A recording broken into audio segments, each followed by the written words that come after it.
So, the respected participants, Assalamu alaikum. I'm sure I am audible and the screen is there. So, in a moment, we are going to proceed further with the essay book. हमने ऐसे के हवाले से काफी चीजों को discuss करने की कोशिश करते रहते हैं, सुनते रहते हैं। ऐसे के जब भी हम नाम लेते हैं तो वही प्रॉब्लम्स और वही चीजें जो हैं वो सामने आ जाती हैं। हर दफा कॉम्पिटिटिव एग्जाम्स का जब भी रिजल्ट आता है एक ऐसी पिक्चर सैड सी पिक्चर हमारे सामने आ जाती है कि सिर्फ 2 to 3% लोग, और जिसमें से ऐसे जो होता है वो वो मेजर रीजन होती है जिसमें से 30 से भी कम लोगों के नंबर आते हैं। खैर ये क्या चीजें हैं, कैसे-कैसे हैं, इन सब पे तो हम डेफिनेटली डिस्कस करते रहते हैं, करते रहेंगे। लेकिन जो आज हमारी क्लास है, उसमें हम जो है वो कुछ चीजें समझना चाहते हैं ऐसे के हवाले से। ऐसे पे आगे बढ़ने से पहले कुछ चीजें समझ लीजिएगा। सबसे पहले तो ये समझ लीजिएगा कि जब आप कुछ लिख रहे होते हैं, हमारे इस ऐसे की डिस्कशन में हम आपको इन्वॉल्व करने की कोशिश करेंगे। मैक्सिमम जो है वो हमारी कोशिश होगी कि आपकी इन्वॉल्वमेंट रहे क्लास में। और आज की क्लास के एंड पे मैं आपसे क्वेश्चन मेरा ये आपसे रहेगा कि किसी को पता है ये पैट फॉर्मूला क्या होता है ऐसे के लिए? PAT formula. अगर नहीं पता तो सिंपली नो लिखेंगे चैट बॉक्स में, ताकि मुझे पता चल जाए कि ऑडियंस ने कम से कम ये सुना है, उन्हें नहीं आइडिया, तो हमें इसको डिस्कस करना है। ये पैट फॉर्मूला क्या होता है ऐसे के लिए? किसी को आइडिया है? Pat, what is pat? No, no, no, okay. अच्छा चलें, अब जब आप आज की क्लास ले चुकेंगे, उसके बाद भी आपसे यही क्वेश्चन मैं पूछूँगा और फिर देखते हैं। सो हम आगे बढ़ेंगे। आज के लिए हम जो हैं वो सर मैंने ये पढ़ा था, दैट्स ग्रेट, आपने ये पढ़ा था। हम सारा साहिबा से रिक्वेस्ट करेंगे कि वो अपने आप को ज़रा अनम्यूट कर लें। बाकी पार्टिसिपेंट्स जो हैं उनसे रिक्वेस्ट यही रहेगी कि अपने आप को कोशिश कीजिएगा कि इन्वॉल्वमेंट रखिएगा। आपको काफ़ी ऐसे की क्लास में जो है वो एक्टिव होना पड़ता है, आपको काफ़ी ढंग से चीज़ों को समझना पड़ता है, आपको काफ़ी गौर से देखना पड़ता है। कहीं एक भी कॉन्सेप्ट आपका मिस होता है, आप प्रोसीड फर्दर नहीं कर पाते हैं, तो हम बार-बार रुकेंगे, हम बार-बार चीज़ों को समझने की कोशिश करेंगे। और एक चीज़ की इंशाल्लाह वो मेरी गारंटी है कि अगर आप इन चीज़ों को ढंग से समझ लेते हो, जो सारी की सारी प्रैक्टिसेज़ हम करते हैं, जो सारे का सारा कॉन्सेप्ट आपकी समझ में आ जाता है, so रेस्ट एश्योर्ड इंशाल्लाह your success is not going anywhere. Okay जी, सारा साहब please, why do you write? Why do you write? Each time you write for a reason. For even the shortest casual message, you have a purpose that prompts you to communicate in text. Thank you Questions. So much. सारा साहब हम आपसे request करेंगे और आप जो है वो काइंडली कम्युनिकेट कीजिएगा। जैसे ही हम दोबारा रिक्वेस्ट करते हैं, तो सबसे पहले कहानी शुरू करते हैं, लिखते क्यों हैं? जब भी लिखने की कोशिश करते हैं, ऐसा तो मुमकिन नहीं कि आपने जो है वो बगैर किसी रीज़न के लिखना शुरू कर दिया। इवन आपको कोई छोटे से छोटा काम भी हो, किसी को कोई भी मैसेज जो है वो देना पड़े, आप क्या करते हैं? वो लिखने की कोशिश करते हैं। अ, मकसद ये है कि आप कम्युनिकेट करते हैं, वो कम्युनिकेशन किसी भी तरह से हो सकती है। ज़रा ये स्क्रीन पे नज़र आने वाला मोबाइल फ़ोन देखिएगा। इसमें जो मैसेज है, for you what are you doing? Want to meet at 4। आपके ख़्याल में क्या है इसका, इस टेक्स्ट का भी कोई पर्पज़ है, कोई मकसद है जो उसने ये टेक्स्ट लिखा? हम जो लिखते हैं उसका कोई ना कोई पर्पज़ होता है। तो ये जो मैसेज है, ये जो उसने लिखा, आपके ख़्याल में ये इसका पर्पज़ है? गुड, इसका पर्पज़ है। आपको क्या लगता है इस मैसेज को पढ़ने के बाद? आंसर कुछ भी हो सकता है, ए, बी, सी, ज़ी, हर एक का आंसर मुख्तलिफ होना चाहिए और होता भी है। आपको क्या लगता है कि राइटर का पर्पस क्या है? इसके अंदर जो है वो ये जो पूछ रहा है, लेट्स सी कि आपकी जो है वो एनालिटिकल स्किल्स कैसी हैं? आप किस तरह से चीज़ों को जो है वो देखते हैं, किस तरह से उन चीज़ों को जो है वो डिफाइन करने की कोशिश करते हैं। So what are you doing? अब इसमें क्या लगता है कि पर्पस क्या है उसका? मकसद क्या है वो जो बात करना चाह रहा है? वो जो राइटर ने यहाँ पे लिखा, इसका पर्पस क्या है? Let's see, ask to meet, so meeting, yes, yes, great. Mahanoor ने सबसे पहले आंसर दिया, well done Mahanoor, you are a brilliant girl. Yes, meeting जो है वो उनका मकसद था। इट मीन्स कि आप अपनी जिंदगी में कुछ भी लिखते हैं वो पर्पस लेस नहीं होता, अभी तक आपको यही समझ में आया, आगे चलते हैं।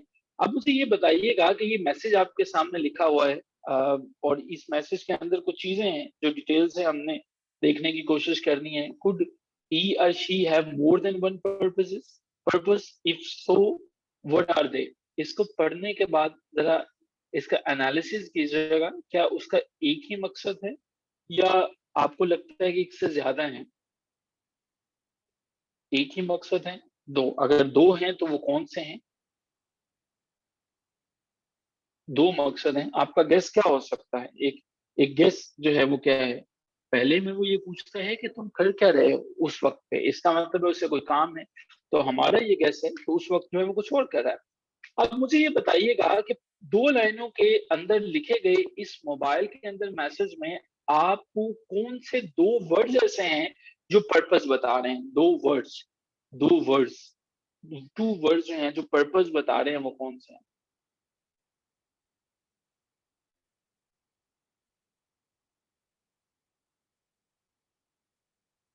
Exactly, yes, doing and meet.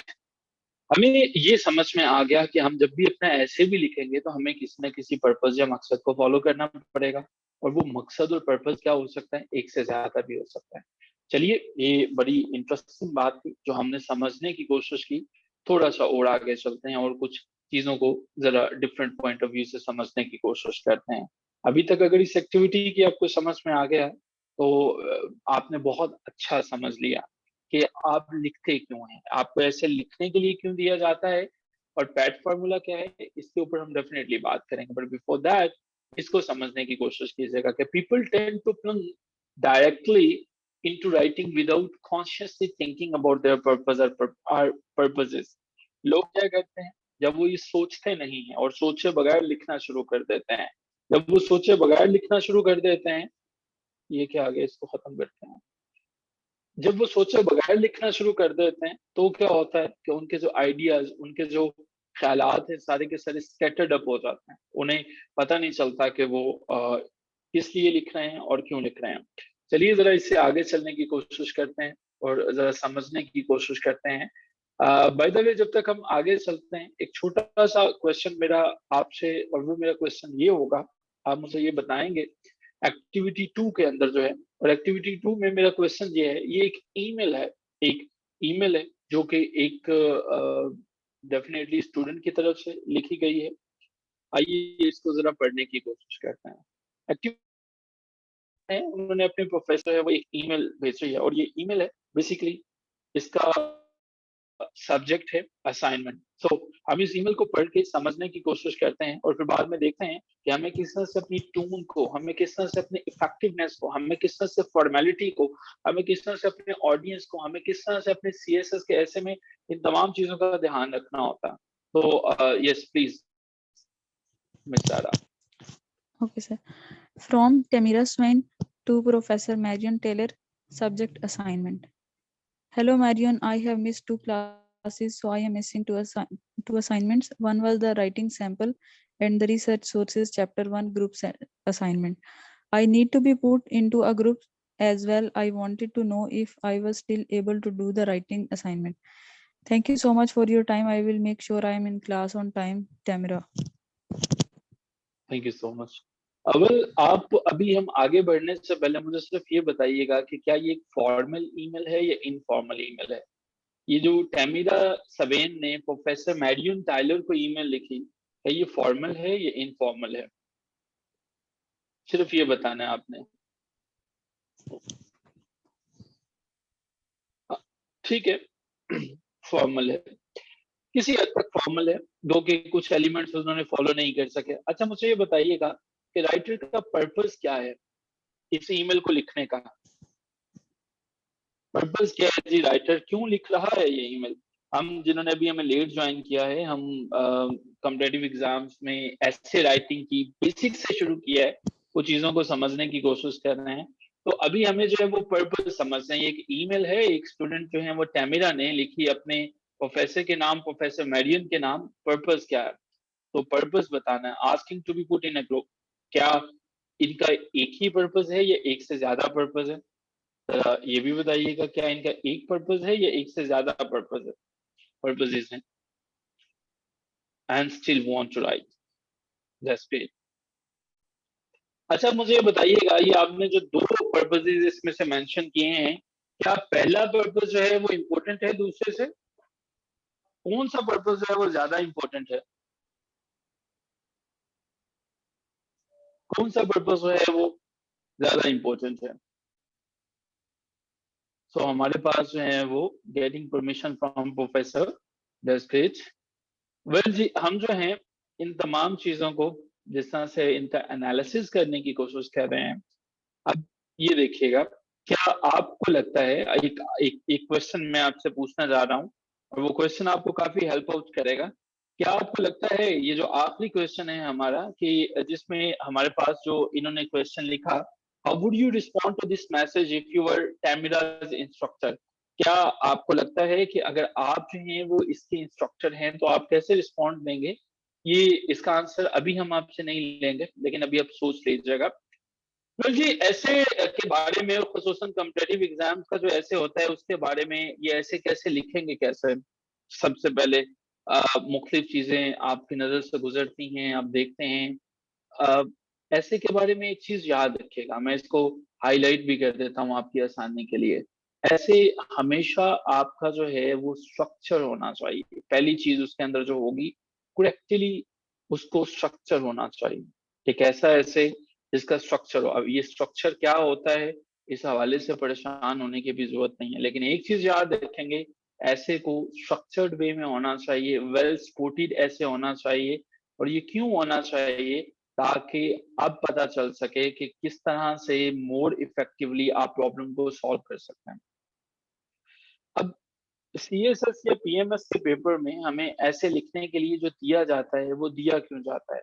वजह क्या है कि हमें ऐसे लिखने के लिए दिया जाता है? हमें इसलिए ऐसे दिया जाता है ताकि हम जो हैं वो डीपली चीज़ों को रीड कर सकें। इसलिए दिया जाता है ताकि हम जो हैं वो जो मटेरियल हमने अपने टॉपिक के बारे में पढ़ा हुआ है, हम उसको कहाँ तक जस्टिफाई कर सकते हैं, हम उसको साबित कर सकें। सो ये चीज़ें जो हैं यहाँ पे। अब हमने करना क्या? जब भी आपके पास कोई टॉपिक आता है, आपने अपने कॉम्पिटिटिव एग्जाम्स के ऐसे में एक पोजीशन लेनी है उस टॉपिक के ऊपर। या आपने पहला स्टेप लिख लीजिए अपनी नोटबुक पे जहाँ पे आप नोट कर रहे हैं। आपने एक पोजीशन लेने के बाद उसको एक्सप्लेन किया या उसको डिफेंड किया। इन दोनों सिचुएशन में से एक सिचुएशन पे आप चले गए। लेकिन एक चीज का ख्याल रखिएगा, ये जो इंफॉर्मेशन, ये जो आप इंटरेक्ट कर रहे हैं, ये जो आप बता रहे हैं, ये सारी की सारी चीजें वो होनी चाहिए जो आपने खुद से रीड की हैं, खुद से रिसर्च की हैं। सो अब आप इस तरह से फैक्ट्स एंड आइडियाज पे बेस्ड चीजें जो है वो कम्युनिकेट करते हो। जब आप फैक्ट्स एंड आइडियाज की डोमेन से निकलते हो, तो फिर आप जब ऐसे अपना प्रेजेंट करने की कोशिश करते हो, at that time you are not giving anything but you are wasting your time. अब एक और चीज जो है वो समझने की कोशिश कीजिए। आपको मान लीजिए एक टॉपिक आपको असाइन किया गया, religion based schools in your town. अब मुझे जरा बताइएगा कि जब आपसे रिलीजन बेस्ड स्कूल का टाइटल आया, तो आपके जहन में फौरन से क्या आया? एक अभी मैंने आपको टॉपिक असाइन किया, that is the religion based schools in your town और सिटी। आपको इसके ऊपर लिखना है, तो आप इस टाइटल को कैसे जस्टिफाई करते हैं? इससे क्या समझ में आता है? रिलीजन बेस्ड स्कूल पे क्या लिखेंगे आप? क्या रिस्पॉन्स क्या है? ये जो पहला क्वेश्चन है, आपको क्या लगता है कि क्या, क्यों इस पे लिखना चाहिए? Is there any answer in your mind कि इस पे मुझे इसलिए लिखना चाहिए? डू यू फील क्या रिलीजन बेस्ड स्कूल्स की जरूरत भी है या नहीं है? सो व्यू पॉइंट आपका क्या है टॉपिक के बारे में? May be religion based school में जब आप लिखना चाहते हैं, तो आप ये फील करते हैं कि अच्छा मुझे इस टॉपिक पे लिखना है, तो आप रिलीजन और अपनी सोसाइटी की डेली लाइफ की जो हम आहंगी है, जो हार्मनी है, उसको बताना चाहें। खैर, ये रिलीजन बेस्ड स्कूल जो है, इसके ऊपर आप किस तरह से प्रोसीड फर्दर करते हैं, किस तरह से लिखेंगे, ये चीजें भी आप देखेंगे। लेकिन उसके पहले एक और चीज देख लीजिएगा। आपने अपने ऐसे को लिखते हुए जो कम्युनिकेशन स्किल्स आपने यूज की हैं वो कौन से वाली हैं? इन तमाम चीजों पे वन बाय वन बात करते हैं, लेकिन उससे पहले जो है हम जरा पेज पे जाना चाहते हैं। ये है जी, ये यहाँ से हमारी मेन डिस्कशन जो है वो शुरू होती है। कि who are you writing for? Very good सारा। आप लिख किस लिए रहे हैं? जरा मुझे चैट बॉक्स में बताइएगा, who are you writing for? जब आप सीएसएस का या पीएमएस का ऐसा लिख रहे हैं, तो किसके लिए लिख रहे हैं? Who are you writing for? आपको आपकी ऑडियंस कौन सी है? क्या आपकी ऑडियंस कोई नॉर्मल रीडिंग एबिलिटी वाला पर्सन है? क्या आपकी ऑडियंस जो है वो कोई ऐसा पर्सन है जो इंतहाई अपने सब्जेक्ट के अंदर माहिर बंदा है? क्या आपके ख्याल में कोई और है? इस डिबेट को समझने की कोशिश कीजिएगा और यहाँ से बड़ी इंटरेस्टिंग गुफ्तगू शुरू होने लगी है। मान लीजिए आप एक प्राइवेट जर्नल एंट्री या अपनी डायरी लिखने की कोशिश करते हैं। ये डायरी आप किसके लिए लिख रहे हैं? ये डायरी जब आपने लिखने की कोशिश की, डायरी किसके लिए लिखी आपने? तो आपने रोजाना लिखी, डायरी लिखी, तो वो किसके लिए लिखी? उसका रीडर कौन है? उसका रीडर कौन है? वो आप खुद हैं, अपने लिए लिखी। लेकिन इस केस में भी आपका रीडर रीडर कोई ना कोई है, आपकी ऑडियंस कोई ना कोई है। और वो कौन है ऑडियंस? आप खुद अपने ऑडियंस है। एग्रीड? यहां तक मुत्तफिक हो? आप जब भी लिखते हो उसका कोई ना कोई पर्पज है। अब आपने जब कॉलेज के अंदर लिखा, जब सीएसएस के अंदर लिखा, अब सारे का सारा उसको जो उसका एनालिसिस करने वाला बंदा है, आपके ज़हन में ये होना चाहिए कि वो कौन से वाला बंदा और आप किसके लिए लिख रहे हो। यहाँ से हमारी कन्वर्सेशन इतनी इंटरेस्टिंग हो जाएगी, ये मेरा वादा है कि आप बिल्कुल भी बोर नहीं होंगे और आप इतनी चीज़ों को लर्न करेंगे जो आपको लाइफ टाइम कभी नहीं भूलेगी। लेकिन एक चीज़ ख्याल रहे, अटेंशन आपकी जो है वो डाइवर्ट नहीं होनी चाहिए। हमने अभी ये जो एक चैट बॉक्स सा बना हुआ है, इसके अंदर जो है वो एक मैसेज है। एक मैसेज है जो कि एक स्टूडेंट ने अपने टीचर को भेजा है। अब हम इस मैसेज को पढ़ने की कोशिश करते हैं। सो डॉक्टर सारा साहिबा, अगर ये एक्टिविटी 1 में जो हमारे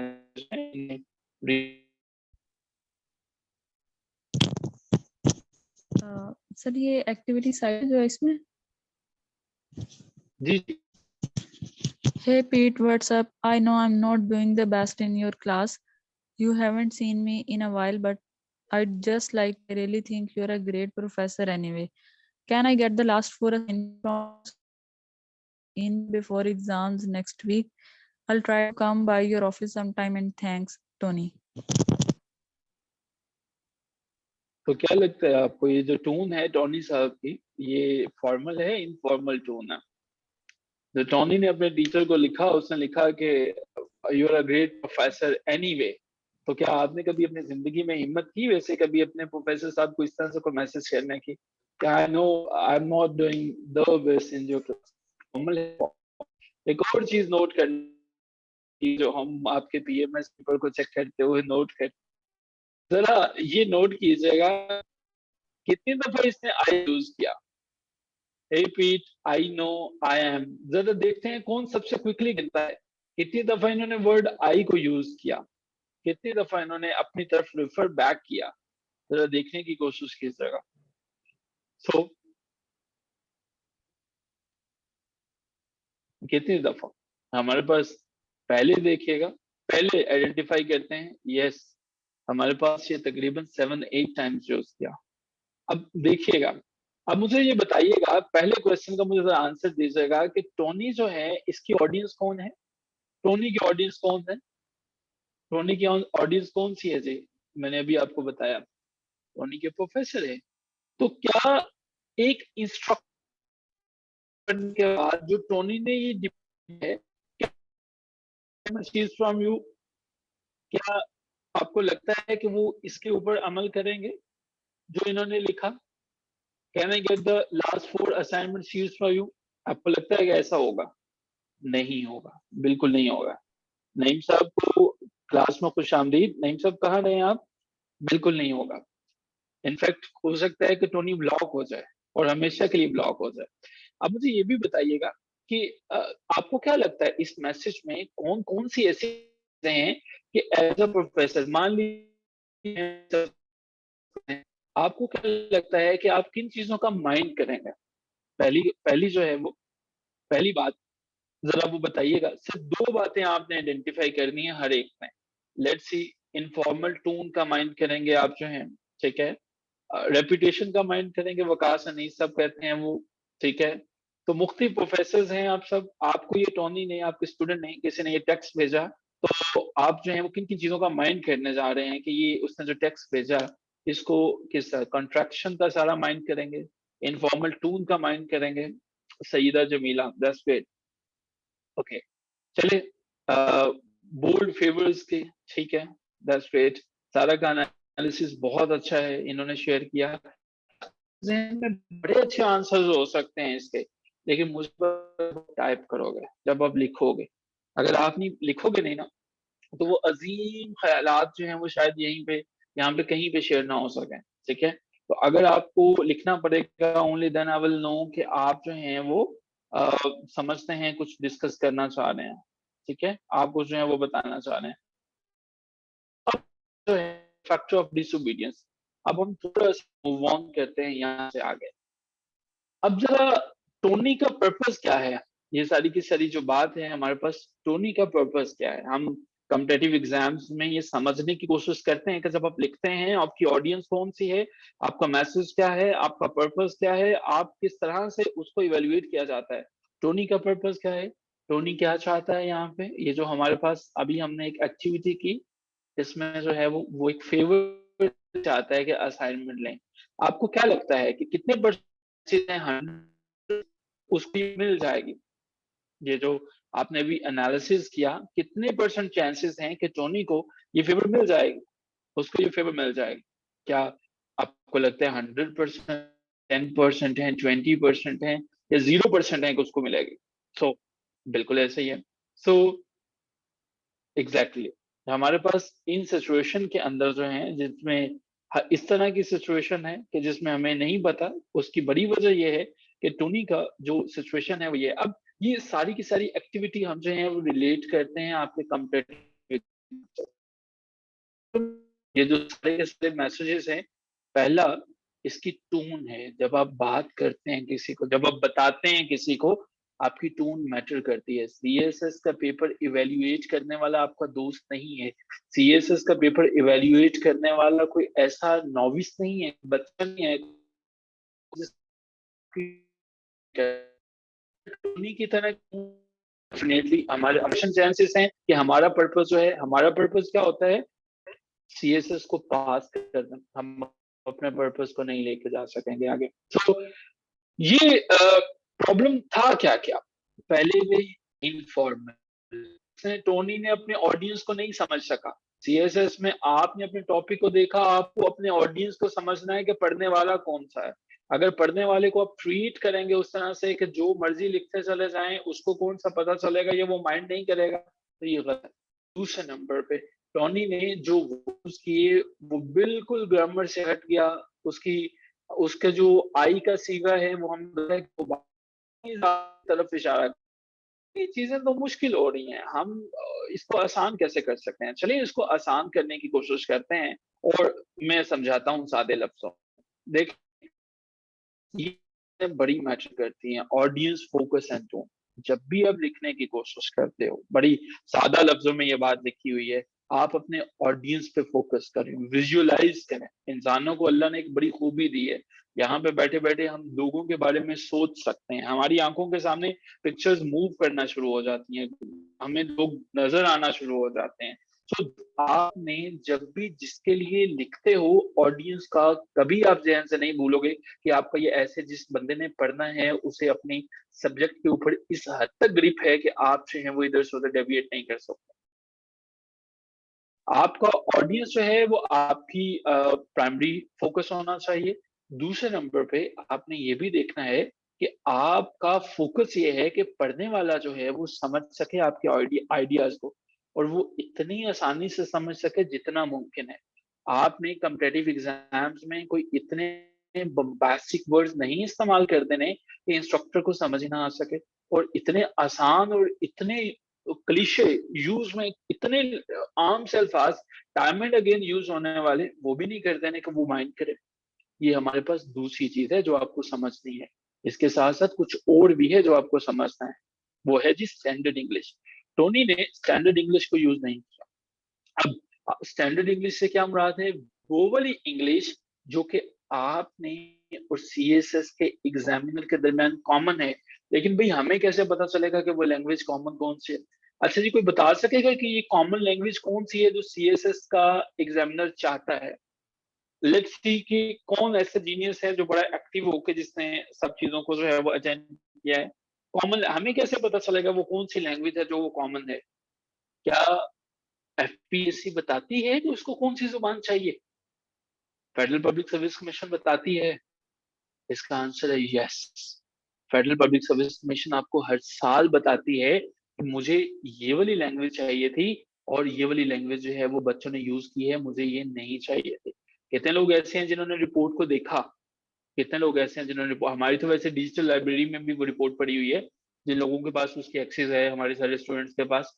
आपने बल्कि आपके साथ तो डिस्कस भी की गई थी, आई एम श्योर कि आपने देखा होगा वो रिपोर्ट को जो है वो। सारा ने देखा, वेल्डन सारा ने, महानूर ने। सो पहले नंबर पे हमने ये सीखा ऑडियंस फोकस, दूसरे नंबर पे हमने टोन देखा। मामला ये है कि ये टोन होती क्या है, सादा लफ्जों में बात करें, हमें ये टोन समझ में नहीं आ रहा। देखिए, जब भी आपने कुछ लिखने की कोशिश की, अब मैं जब कोई बात करता हूँ, मैं कुछ एक्सप्रेस करता हूँ, मेरे वर्ड्स कुछ बताने की कोशिश करते हैं। अब मैं वो वर्ड्स कैसे यूज करता हूँ? सिंपल यूज करता हूँ, कम्प्लेक्स यूज करता हूँ, स्लैंगी यूज करता हूँ, या फॉर्मल यूज करता हूँ?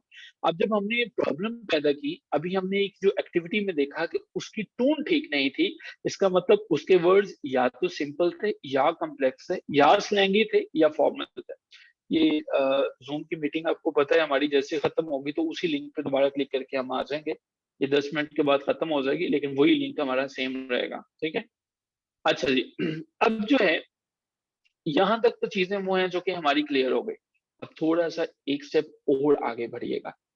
अब आपकी टोन वही टोन होनी चाहिए जो कि एक सीएसएस में ऐसे स्टूडेंट जो असिस्टेंट कमिश्नर या डिप्टी कमिश्नर बनने के काबिल हो, उसके मुताबिक हो। ना कि टोनी की टोन जो है वो होनी चाहिए। ये हमारे पास किस किस को समझ में आ गया ऑडियंस फोकस और टून वाला कॉन्सेप्ट, कि टून अपनी जो है वो मैंने ठीक रखनी है?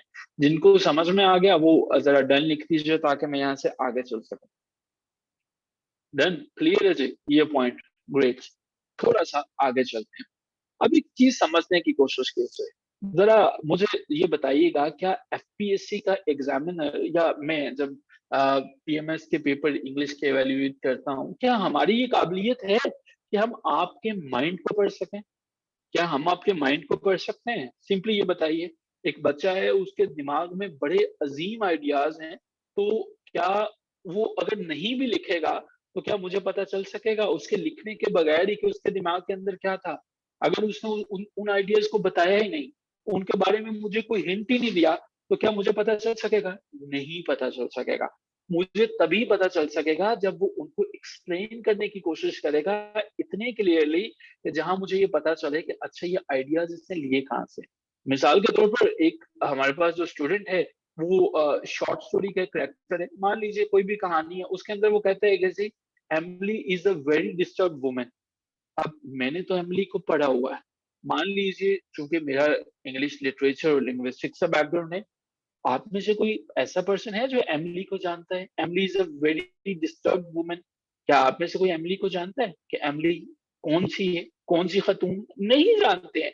अब अगर आप इस चीज को अज्यूम कर लेंगे अपने पेपर के अंदर कि Pakistan is a poverty stricken country, आप ये अज्यूम कर लेंगे कि Pakistan is the country facing acute power shortage, आप जब ये फील कर लेंगे कि Pakistan is the country facing $32 billion devastation in the recent floods, आपको ये किसने इख्तियार दिया कि आप ये चीज अज्यूम कर सकें? और आपको कैसे पता?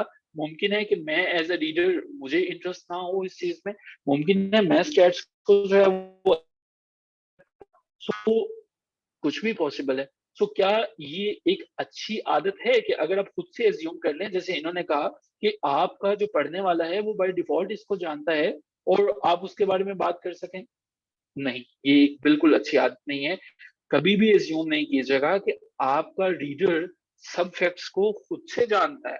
सो अब आपने इनको एक्सप्लेन करना भी आपको आना चाहिए। जो पॉइंट आपने लिखने हैं उनको एक्सप्लेन करना भी आना चाहिए। आज ही की क्लास के एंड पे मैं ये भी बताऊंगा कि एक्सप्लेन करोगे कैसे, कैसे कैसे मूव ऑन करोगे, कैसे सारी की सारी चीजें चलेंगी। लेकिन एक चीज उससे पहले, आपका जो रीडर है, आपका जो रीडर है, उसको वो दीजिए जो उसकी रिक्वायरमेंट्स है।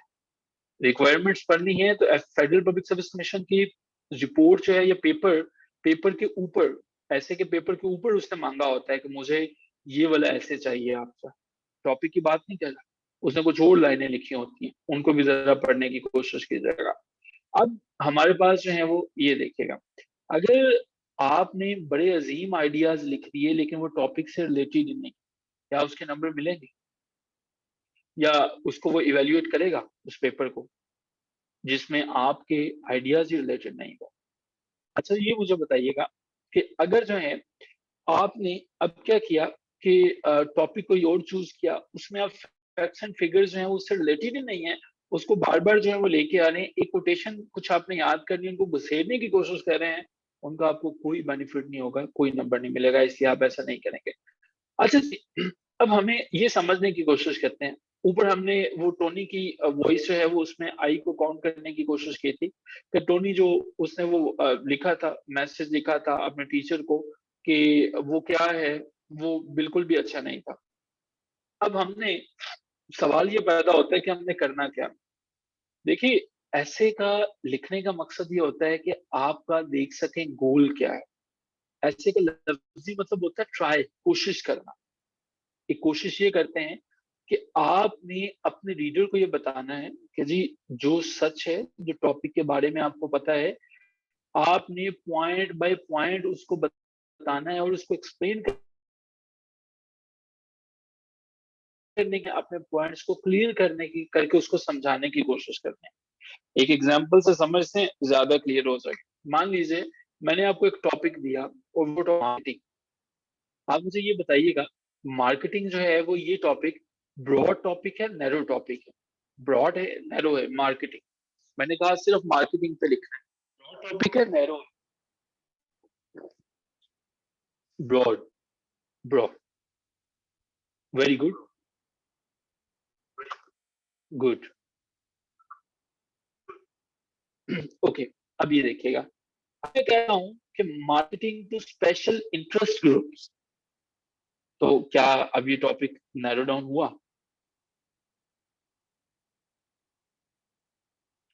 और अगर मैं इसको ये कर देता हूँ ग्रीन मार्केटिंग, क्या टॉपिक मजीद नैरो डाउन हो गया? ये टेक्निक हमें आनी चाहिए। ये टेक्निक क्या है, आगे चल के बात करेंगे, फिलहाल के लिए सिर्फ यही समझ लें कि ब्रॉड टॉपिक को कभी आपने नहीं चूज करना, सिर्फ इतनी बात समझनी है। सो अब मुझे इसी चीज या थीसिस स्टेटमेंट, थीसिस स्टेटमेंट जो है वो होती क्या है, आपके ऐसे का क्रक्स होता है, कैसे बनाएंगे अभी इस पर भी बात करेंगे। थीसिस स्टेटमेंट होती पता किस लिए है? थीसिस स्टेटमेंट इसलिए होती है, ये पहला पैरा शुरू हुआ, इसमें जो है इस, आपने रीडर को मुश्किल बचाना चाहते हैं कि वो पूरे ऐसे में, कि आप ऐसे में स्टैंस कौन सा लिया है, पहले पैराग्राफ के जो लाइनें पुट कर थी आएंगी, तो वो थीसिस स्टेटमेंट कहलाएंगी। अब चीजें जो है, मेन आइडिया उसको पता चल जाए कि आपका जो ऐसे है, जब वो ये देखना चाहे कि भाई इनका ऐसे जो है वो किस तरफ जा रहा है, उसकी डायरेक्शन क्या है, मोमेंटम क्या है, तो पहला पैराग्राफ इसमें बड़ा अहम किरदार अदा करता है। सो अब मिसाल के तौर पर जो है वो, अ, हम यहाँ पे क्वेश्चन जो है वो समझने की कोशिश करते हैं थीसिस की। कहते हैं जी, in the student thesis example above, हम इससे सारा साहब से रिक्वेस्ट करते हैं, थोड़ा लेंथी है, सारा इससे रीड आउट कीजिएगा। In the student thesis example above, what do you think as a reader of the students essay, what you know? ये ऑफ कोर्स से आपने पढ़ना है, of course you already know how to make a point. Okay, sir. Of course, you already know how to make a point. You do it every day in conversation. You might say bicycle lanes are a great idea, and someone might challenge your statement. Thank If you, so, you thank you, यहाँ पे stay कीजिएगा। आप रोजाना गुफ्तगू करते हैं, किसी ने कहा यार ये मूवी अच्छी है, आपने कहा नहीं नहीं नहीं, ये अच्छी नहीं है, वो अच्छी है। उसने स्टेटमेंट दी, आपने काउंटर स्टेटमेंट दी। आपने ऐसे में भी यही करना है। फर्क सिर्फ इतना है कि आपने ऐसे के अंदर जो है देनी होती हैं, आपने ऐसे वार्न करना इस तरफ proceed further. Okay. If so, you answer by giving a reason you feel that way. That is the extent of the support you offer for your point. Listeners do not expect more because they may already know what you think or they may not want to challenge you. Also, conversations generally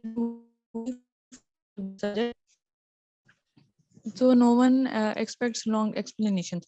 In an essay, though, the quality of your point and your support for it are crucial. Firstly, your point is not a spontaneous thought or opinion, as it might very be in a good, chat. Very good, very good. जो chat में बात करते हैं अपने points को, वो ऐसे में ये नहीं होगा कि अचानक से गुफ्तगू करते हुए जैसे कोई पॉइंट को बता दिया कि यार ये इसलिए बेहतर होगा। तो कैसा होना चाहिए, इस इन तमाम चीजों को समझते हैं। We running short of the time, उसी लिंक से क्लास को दोबारा ज्वाइन करते हैं और यहीं से प्रोसीड फर्दर करते हैं। दोबारा ज्वाइन कीजिए।